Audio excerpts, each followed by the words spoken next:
Hello दोस्तों, तो क्या आपको पता है कि भारत की लोकसभा की सीट 543 ही क्यों है और पूरे इंडिया में ये सीटें कैसे अलॉट की जाती है और भारत की सभी राज्यों में लोकसभा की सीटों का बंटवारा कैसे होता है और भारत की सभी राज्यों में लोकसभा सीटें इक्वल क्यों नहीं है। जैसे उत्तर प्रदेश को अकेले 80 सीट मिली है जबकि सिक्किम को सिर्फ 1। ऐसा क्यों? क्या बड़ा राज्य ज्यादा शक्तिशाली है? क्या ये जनसंख्या पे आधारित होती है या इसके पीछे कोई राजनीति है? तो आज हम जानेंगे भारत में लोकसभा सीटों का पूरा सिस्टम कैसे चलता है, किसने इसे बनाया, क्यों बदला और 2026 में भारत की राजनीति कैसे बदल सकती है। तो चलिए जानते हैं भारत की लोकसभा की सीट कौन तय करता है। लोकसभा सीटों का बंटवारा कोई सरकार, कोई मंत्री या चुनाव आयोग नहीं करता है। इसका काम डिलिमिटेशन कमीशन ऑफ इंडिया करता है। यह एक बहुत ताकतवर संस्था होती है। इसके फैसलों को ना तो कोई सरकार बदल सकती है, ना ही कोई कोर्ट इसको बदल सकती है। एक तरफ से कहे तो भारत की राजनीति में कौन कितना ज्यादा प्रभाव रखेगा ये वही तय करते हैं। तो चलिए जानते हैं भारत की लोकसभा सीटों का बंटवारा कैसे होता है। सूत्र बहुत सिंपल लगते हैं, पॉपुलेशन जहाँ पे जितनी ज्यादा वहाँ उतनी ज्यादा सीटें, लेकिन इसके अंदर बहुत साइंस है। सीट तय करते समय 3 बातों का ध्यान रखा जाता है। राज्य की कुल जनसंख्या कितनी है और राज्य के अंदर सभी क्षेत्रों की आबादी लगभग बराबर रखनी होती है और SC/ST समुदाय की जनसंख्या के हिसाब से सीटें आरक्षित करनी होती है। मतलब अगर किसी जिले में ST पॉपुलेशन ज्यादा है तो वहाँ की सीटें रिजर्व हो सकती है। तो चलिए अब जानते हैं भारत की लोकसभा की सीटें कैसे और कब तय करी गई थी। अब कहानी थोड़ी रोचक हो जाती है। 1947 में आजादी के बाद संविधान सभा ने फैसला किया कि भारत की संसद में सीटें जनसंख्या के अनुपात में होगी। 1951-52 से पहले लोकसभा में 489 सीटें थी।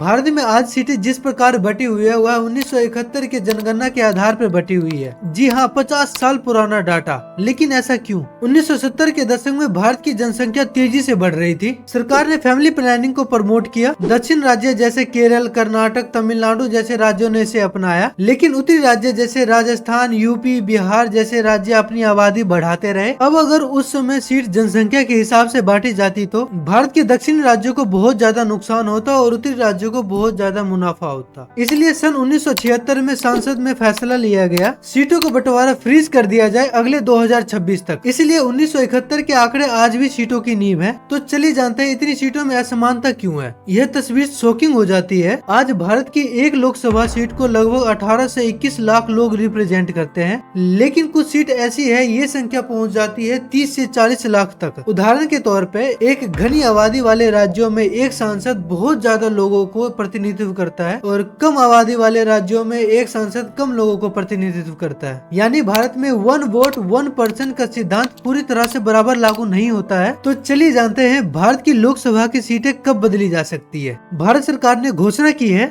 2026 के बाद फिर से सीट एलोशन होगा। इसका मतलब जिस राज्य की जनसंख्या ज्यादा है वहाँ की सीटें बढ़ सकती है और जिन राज्यों ने अपनी जनसंख्या कंट्रोल की थी वहाँ की सीटें पहले जैसी हो सकती है या फिर प्रोपोर्शन में कम भी हो सकती है। सबसे बड़ा डर है नॉर्थ वर्सेस साउथ के राजनीतिक इम्बैलेंस का, क्योंकि अगर सीटें बढ़ेगी तो यूपी, बिहार, राजस्थान जैसे बड़े राज्यों की प्रभाव ज्यादा बढ़ जाएगा और दक्षिणी राज्य कह रहे हमने पहले जनसंख्या नियंत्रित की तो अब हमें ये सजा क्यों मिल रही है। तो चलिए जानते हैं आने वाले समय में भारत की लोकसभा सीटों में क्या चेंजेस हो सकता है। आने वाले समय में भारत की सांसद बड़ी होगी और सीटें भी बढ़ेगी। राजनीतिक शक्ति का नया नक्शा बनेगा। भारत में लोकसभा सीटों का बंटवारा सिर्फ गणित नहीं है, यह देश की राजनीति, जनसंख्या, क्षेत्रवाद और फेडरल बैलेंस का बहुत बड़ा खेल है। अगर सीटें बदलती है तो भारत की सिर्फ सांसद नहीं बदलेंगे, भारत की पूरी राजनीति बदल जाएगी। तो दोस्तों, भारत की लोकसभा की सीटें बढ़नी चाहिए या नहीं, अपनी राय कमेंट में दीजिए और अगर वीडियो पसंद आई है तो लाइक, शेयर एंड सब्सक्राइब करें। तो मिलते हैं नेक्स्ट वीडियो में, तब तक के लिए जय हिंद।